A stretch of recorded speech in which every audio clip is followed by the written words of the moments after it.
Hello and welcome to this Business Spotlight interview. I'm delighted today to be joined by Nicky Cannon from Jonic UK.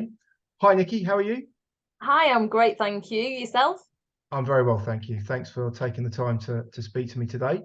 Um, so to start with, if you could just give me an overview of kind of what you do and for how long you've been in business, that'd be fantastic. Certainly can. So I've been in business just over 16 years now. That was my first initial business, Jonic, which is synonymous with providing bed linen and mattresses to the leisure industry. So primarily the odd shaped beds and mattresses that you find in caravans, motorhomes, boats, static caravans. And after 10 years in business, I got a little bit bored, as you do, and started a second business, which is Feather and Springs. Again, it's around mattresses and bed linen, but more for the home market, so making standardized sizes, but with a real emphasis on the customer service and making sure that we handle every element from the first process of meeting the clients, customers in the showroom, right through to our two-man delivery service at the end, and everything in the middle of that. Again, a little bit bored, bought a third business 12 months ago, so diversifying again, but in keeping with what we do, so staying in the leisure industry. And that business provides camper kitchens for anybody that's looking to renovate their own van into a camper van, so we can provide all the rock and roll beds, kitchens and everything else. Wow. And also just starting a fourth business, which is Citybed. So that's something completely revolutionary. That is a product which takes the carbon footprint of a super king size bed, but offers a lounge area, a dining area, office area, and a bedroom all in the space of a super king size bed. So it's never boring here, never boring. Wow, some fantastic innovations and ideas, and I mean, all based around the same kind of area. So, where did that kind of passion or idea come from to start with? What made you move into that sector? Or were you there before, or is it something you kind of just got started off from an idea or whatever in the past? It came from a need more than anything else. I think that tends to be everything about our businesses. They all come from a need. So we're very, very good at listening to what customers require and what they want, and looking for where there is a gap in the marketplace. And I think with Citybed, essentially, what we learned there was that people weren't able to utilize their space in a way that they wanted to. And I think more so through COVID, people working from home more, requiring that space, but don't have often a spare office. So we the concept of Citybed is that you don't have to have just a home office. It can also be a lounge area and also a sleeping area. So there's absolutely no compromise in terms of using that space. Okay, perfect. And so you obviously talked a couple of times there about the customer and their journey and also finding the gaps. So how do how have you gone about finding out what customers want? What your kind of strategies for doing that? I think just taking the opportunity at any moment in time to speak to people and Mm. understand what are their needs, because I think we've always been quite innovative in terms of how we speak to our clients and customers. And I think it's just about being really open to learning. And I think that's something as a company that we are. We always want to ask to understand. We're not just asking for conversation. We really do want to understand what those Mm. needs are so we can service those in a better way. Perfect. Okay, sounds great. And so, I mean, in terms of your market and the sector you're in, what do you think makes you stand out from the competitors in that area, in that industry? I think the same thing runs through our companies, and that is our customer service levels are second to none. We don't argue with customers or say no if you've bought something, and sadly sometimes mistakes do happen and things go wrong. Sometimes customers change their mind. There's multiple reasons why people may not be quite satisfied with what we've done, but we have unparalleled levels of customer service that we don't ask questions to ascertain why they may have changed their minds or anything like that. We only ask questions to understand so we can correct it. So if something has gone wrong, we make sure that we put it right. And also we have systems in place within the companies to make sure that we don't make mistakes in the first place, and that also we educate everybody within the company as to the reasons and the priority importance of making sure that we get it right the first time. So we're always looking to improve our customer service and our products alongside that. So our products are UK made, something we're incredibly proud of. We try and ensure that everything is made here in Morecambe in our own factory, so we can make sure that the quality is absolutely every single time. Fantastic. And so I guess the question is, why do you think a lot of businesses don't deliver that kind of service? What is it about you that, you know, drives you to achieve that kind of level of service? Do you know what? I actually don't know, and it's probably one of my biggest frustrations when you deal with customers. When you deal with other companies yourself, you kind of experience unsatisfactory customer service, and I just don't understand. It's really the pinnacle of who and what we are, so I don't understand why people don't make that a priority. I mean, we try and be as accessible as we can in terms of we have different ways to communicate with us, so we web chat, email, telephone, and it is a proper person that answers the phone. You know, we have a great team, customer service team, that are always smiling. They enjoy what they do, you know, the whole team does, and I think that's what's absolute priority for us, is making sure that our team enjoy what they do, so therefore when they're providing products or speaking to customers, that comes through. And I think that's where we probably stand apart from most people. We do actually genuinely enjoy what we do. Cool. And how do you get, you know, obviously with the team, you've built the business over a period of years. How have you, you know, when you brought people into that business, how do you decide on, you know, the skills that you need from people, or how do you create that culture that runs throughout the business, rather than just, because obviously if it's just yourself, it's a, you know, a little bit easier to manage because it's just you dealing with customers. But once you start growing and bringing other people in who don't maybe have as much invested, maybe how do you create that environment for them to deliver the service that you want your customers to get? I think that's a brilliant question, and one that is so timely. We are in the process of starting to communicate our ethos. So we always hire for aptitude, not ability. We're always looking at attitude. You know, has somebody got the right attitude for what we are trying to achieve? So our ethos is, I had a challenging start to life, and at 16 years old, I had nowhere to sleep. And I was very, very fortunate that a friend, well, she's become a friend, she was actually my manager at the time, but she provided a safe place for me to stay with her that evening and set me up with a home going forward, and also gave me more hours at work to enable me to set myself up in life. And for me, my life's purpose has always been to pay that kindness forward. And I think it's really vital that we start communicating the message of what is internal externally, to let our customers know that our ethos here is about craftsmanship from experienced members of the team that are now feeding into youngsters and teaching these youngsters, and quite often from disadvantaged backgrounds too, but teaching these youngsters the fundamental basics of customer service, the fundamental basics of making sure that a product is perfect.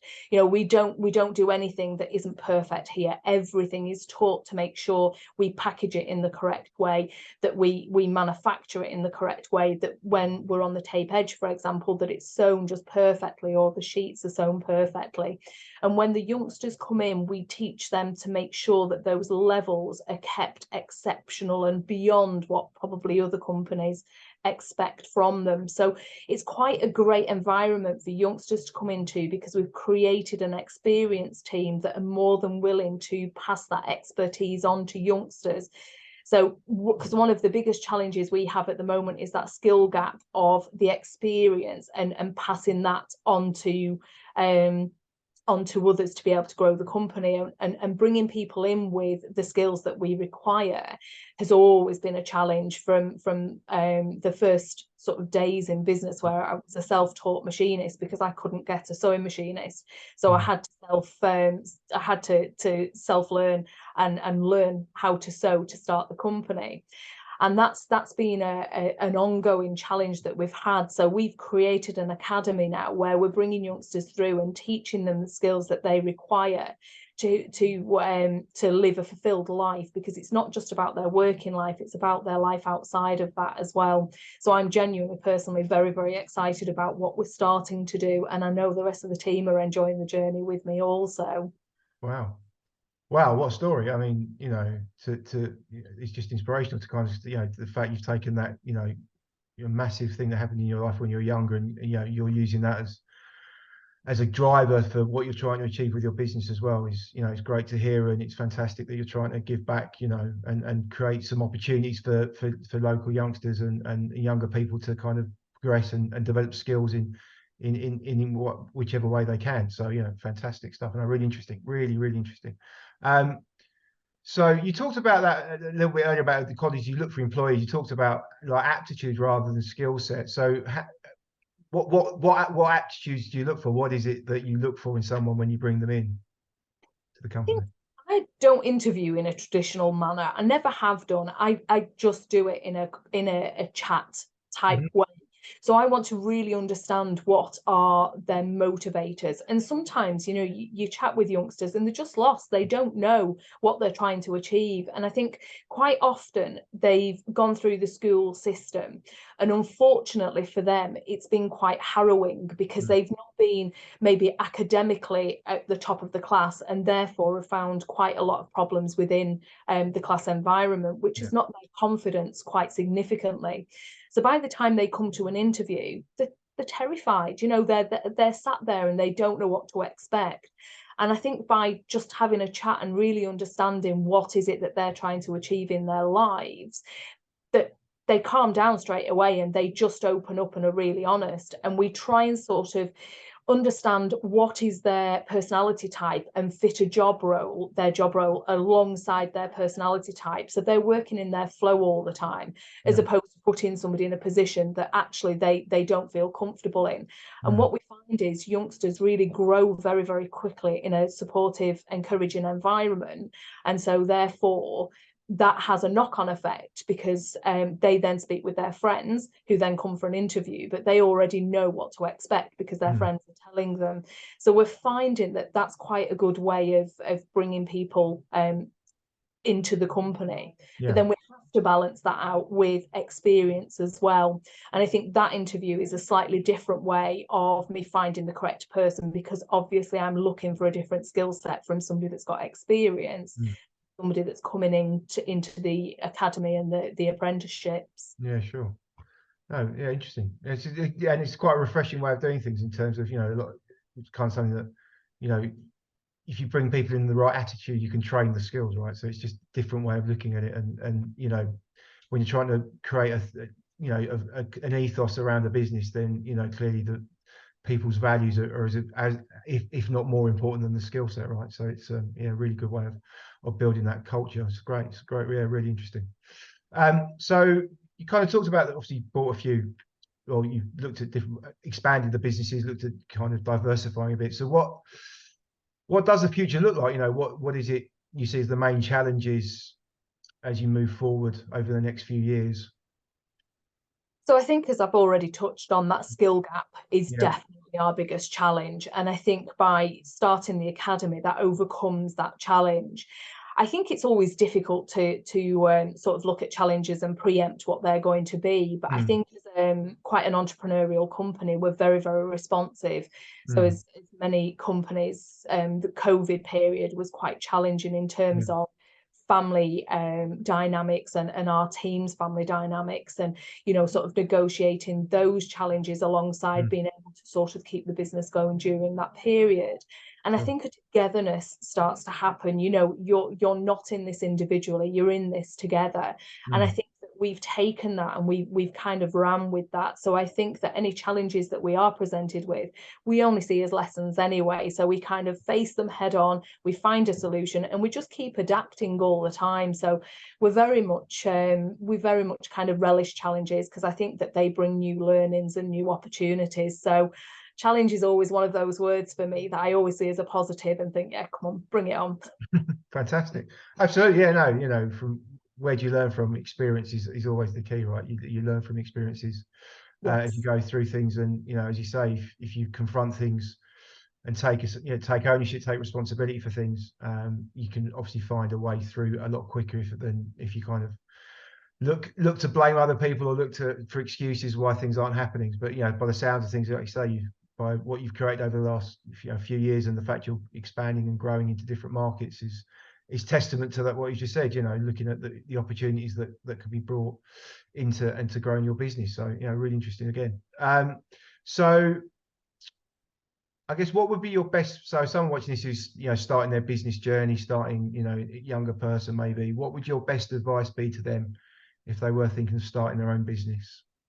I think utter belief. Everybody will tell you not to do it. Everybody will tell you how to do it. I think be really, really clear about what your vision is right from the start, and don't be swayed. Listen, because people will offer some good advice, but know where you stand first. Don't be swayed into doing what other people think you should do if you don't believe it's right for you.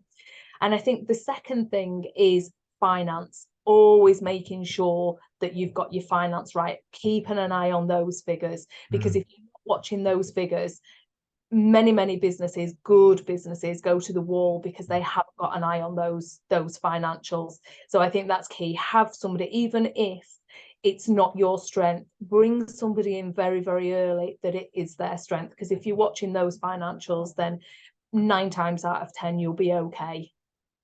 100%. Yeah, I mean, couldn't agree with you more in terms of both the finances. Yeah, like you say, cash flow is absolutely critical, especially in the early days of business. When you're starting your own business up, cash flow absolutely makes or breaks whether you kind of, even if it's a great idea, you've got to make it commercial. You've got to make it, make that money flow positively for you, to get going, in the first few months and years of business. So yeah, and the amount of detail that you need to keep an eye on, right? In terms of the cash flow, the P&L, those kind of things are absolutely critical to, and it's something that some people don't like looking at or don't understand, and understanding that I think is absolutely crucial for any business. So yeah, totally agree with that. Yeah, fantastic. And then I guess what inspires you? You mentioned something briefly, maybe might be something else, but what inspires you, or is inspiring you currently?